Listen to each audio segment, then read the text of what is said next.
เราไปเชื่อความคิดว่ามันเห็นนู่นเห็นนี่จริงๆขนาดอาจารย์เห็นด้วยตาอาจารย์ยังไม่เชื่อเลยเห็นผีหรอกเห็นเทวดาเนี่ยไม่ต้องไปนั่งภาวนาทำให้เห็นเลยนะเห็นต้นไม้พวกเนี้ยมันเป็นแค่ขนาดจิตเดียวเกิดดับเนี่ย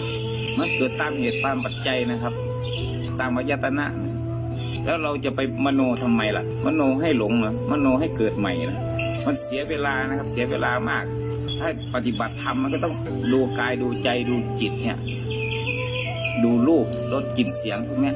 คืออย่าให้มันขาดจากสตินะให้มันเข้าไปรับรู้การทำงานของมันทุกกระบวนท่าไม่ว่ามันจะคิดเหมือนมันว่ามันจะเห็นทันหรือเห็นไม่ทันเนี่ยเป็นสภาวะธรรมชาติทั้งหมดเลยตัวมันเห็นตัวมันเองอ่ะจิตเห็นจิตนั่นแหละแล้วมันจะเข้าใจแล้วมันจะไม่หลงทางครับไม่หลงทางไปทำนู่นทำนี่ตามความคิดความอยากของตัวเอง